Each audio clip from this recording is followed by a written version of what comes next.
भाई भाई भाई, मांगा है या मजाक है? हाँ?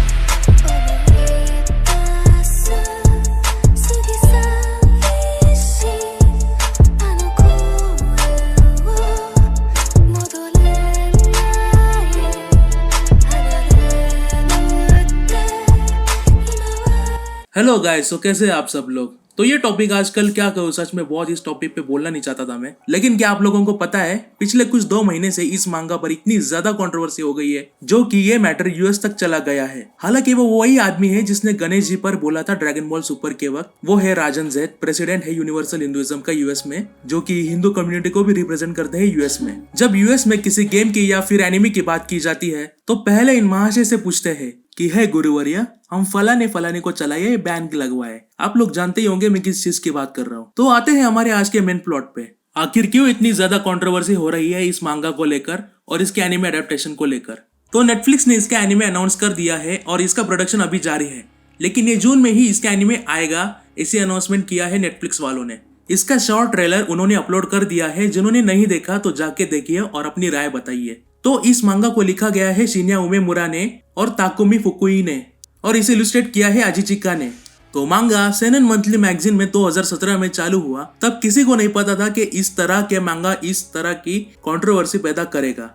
तो हाँ, मुझे पता है सब लोग शिवा के बारे में ही ज्यादा डिस्कस करने वाले हैं, क्योंकि ज्यादातर स्क्रीन टाइम शिवा को मिला है इस सीरीज में बाकी इंडियन भगवान के मुकाबले। एक्चुअली शिव भगवान की तरफ जाने से पहले हम थोड़ा सा इस मांगा के बारे में जान लेते हैं, इसकी स्टोरी के बारे में जान लेते हैं। क्या सच में इस सीरीज के ऊपर कंट्रोवर्सी होनी चाहिए या नहीं? तो कहानी ये है कि हर 1000 सालों में भगवान की एक मीटअप होती है, जहाँ पर हर रिलीजन और दूसरे कंट्रीज के भगवान आते हैं इस मीटअप में, और ये डिसाइड करते हैं कि इंसान तो भाई आजकल बहुत ही ज्यादा अत्याचारी हो गया है, हर किसी के ऊपर जुल्म कर रहा है, बहुत ज्यादा नेचर को खराब कर दिया है। तो इन्हें मिटाकर हम लोग कोई और नई नस्ल बनाएंगे जो कि बहुत ज्यादा हम पर प्यार बरसाने वाली हो और दूसरों को प्यार करने वाली हो। तो सारे गॉड्स की बैठक के बाद हर भगवान इंसान को तबाह करने के लिए राजी हो जाता है, और जो सभी गॉड्स का हेड होता है जियस, जो कि एक नॉर्स गॉड है, वो हर किसी के मेजोरिटी के हिसाब से, उनके कॉन्स्टिट्यूशन के हिसाब से यह फैसला सुना देता है कि अभी इंसानों को खात्मा करना ही होगा। तभी एक वैल्किरी होती है जिसका नाम होता है ब्रुनहिल्डे, सॉरी वही नाम है इस वैल्किरी का। इसका चेहरा देखकर किसी हेंताई की जरूर याद आती है मुझे। सैडिस्ट, मासोचिस्ट, परविस्ट और न जाने कितने कितने क्या क्या बीडीएसएम जैसे चेहरे बनाती रहती है। तो इस ब्रुनहिल्डे को बोलना ये रहता है कि इंसानों को ऐसा ही मार दोगे क्या? अगर तुम्हें उन्हें मारना है तो उनको हराना होगा 1-on-1 टूर्नामेंट में। सब रेफरेंसेस डीबी से ही लिया है, मतलब चूतियों ने। खैर कोई बात नहीं, बोलूंगा, आगे बढ़ते हैं। और ये ब्रुनहिल्डे का चेहरा देखकर मुझे किसी की याद जरूर आई, लेकिन और ये मालूम है क्या बोलती है? हा हा हा, नानी का शिरा बेबी तेन्नो का। हाँ, इसका मतलब ये था कि तुम भगवान लोग डरते हो क्या इंसान से लड़ने के लिए? और इस सीरीज में, इस मांगा में भगवानों को इविल बताया है। ऑब्वियसली भगवानों का ईगो का सवाल था, तो भगवान क्या बोलेगा? हाँ ही बोलेगा ना। तो हर टूर्नामेंट में 1-on-1 फाइट होती है गॉड्स की और ह्यूमंस की, जिसमें पार्टिसिपेट करते हैं हमारे प्रिय भगवान ओडिन पुत्र थॉर। हाँ, यहाँ पर वो ब्रिंग मी थानोस बोलने नहीं वाले, यहाँ पर वो बोलेंगे ब्रिंग मी ह्यूमंस, क्योंकि एविल है ना। तो ब्रुनहिल्डे कुछ ह्यूमंस की लिस्ट निकालती है। एक मिनट, ये बापूजी इधर क्या कर रहे हैं? Why Mahatma Gandhi is here? Warriors लोग ठीक है यार, चलो अब्राहम लिंकन भी ठीक है, लेकिन जो इंसान एक मारता है तो दूसरा गाल आगे करो, ये इधर क्या करेंगे? सोचो कि भगवान के सामने महात्मा गांधी है, तो ये गुस्सेल भगवान। सबसे पहले तो मैं क्लियर कर देता हूँ, मैं अपने भगवानों की बात नहीं कर रहा हूँ। चलो मान लिया कि बापूजी का अपोनेंट जियोस है और वो बोल रहे हैं तुम मुझे मारोगे तो मैं दूसरा गाल आगे करूंगा। आप सोच रहे हो ना क्या हाल होगा, क्योंकि the gods are evil in this manga. और ये मुझे भी अच्छा नहीं लगा है कि गांधी जी को इस तरह से रिप्रेजेंट किया है मांगा में। तो टूर्नामेंट रहती है गॉड्स और ह्यूमंस के बीच में, और थॉर की फाइट रहती है एक मंगोलियन वॉरियर से जिसका नाम होता है लूबू। हाँ, हालांकि वो नेटफ्लिक्स के एनिमे में मालूम नहीं क्यों चाइना का वॉरियर बताया है, लेकिन चलो यार क्या ही कर सकते हैं, प्रोडक्शन भी हो गया है तो तेल मिट्टी पानी सब डाल दो उस पर। एक मिनट, पहले मुझे लिस्ट देखने दो।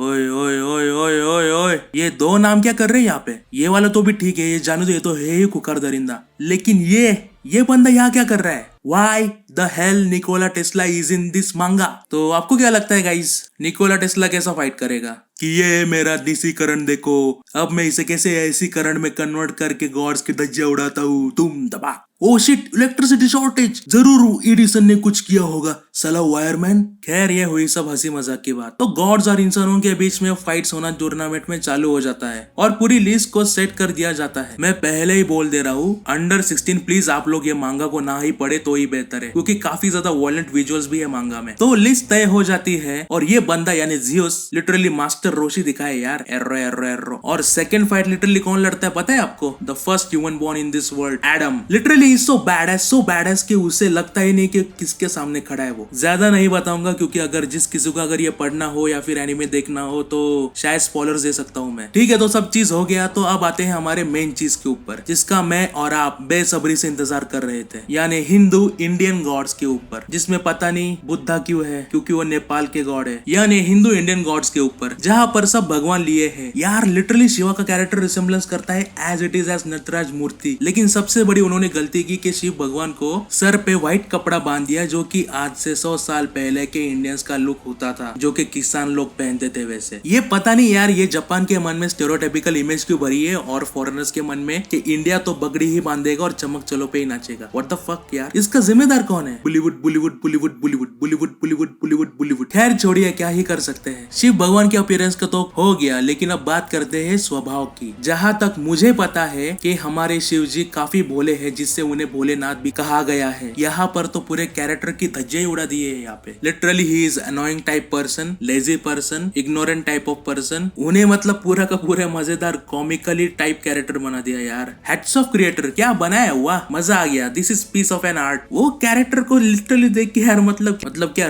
गांजा फूका था क्या रिसर्च के टाइम पे उन्होंने। और भाई मैं जापानीज मांगा आर्टिस्ट से हाथ जोड़ के विनती करता हूँ, प्लीज आइंदा से कभी भी इंडियन गॉड्स और गॉडेसेस को एज अ रेफरेंस मत लीजिए, क्योंकि आप लोगों को 3 से 4 साल लगते हैं उस पर रिसर्च करने के लिए, और न चाहते हुए भी आप लोग न जाने कितने लोगों के सेंटिमेंट्स को हर्ट कर देते हैं, आपको पता भी नहीं चलता। जिस मांगा आर्टिस्ट और एनिमेटर और डायरेक्टर ने रामायण द एपिक बनाई थी, उन्होंने पूरी की पूरी रामायण स्टडी की थी, तब जाके उन्होंने बनाई थी मूवी, जिनका नाम था युगो साको, जो कि एक इंस्पिरेशन रहे हैं काफी एनिमेटर्स के लिए इंडिया में। और तो और भाई ये देवियों को तो छोड़ो यार, सबसे पहले ये क्लियर कर देता हूँ कि भगवान शिव की ऑफिशियल वाइफ पार्वती माता है। तो ये काली दुर्गा कहाँ से आए इनके 3 वाइफ्स, मतलब कुछ भी सोर्स क्या है इन लोगों का, देखो तो रिसर्च करने के लिए। ओ कोरा पूरा कोरा कागज की तरह है। तभी तो सोचूं मैं कि भाई इन्होंने शिव पुराण कैसे पढ़ लिया इतने कम समय में। Quora is nothing but the chatting website for intelligent people, questions and answers. Quora is just like WhatsApp, कुछ अमीर और इंटेलिजेंट लोगों के लिए, बस वही है और कुछ भी नहीं। कोरा पे जो भी आएगा अपनी राय देके चला जाएगा, और हिंदू लोग खुद नहीं जानते उनके बारे में अच्छे से, तो ये लोग क्या स्टडी करेंगे यार। और ये भाई क्या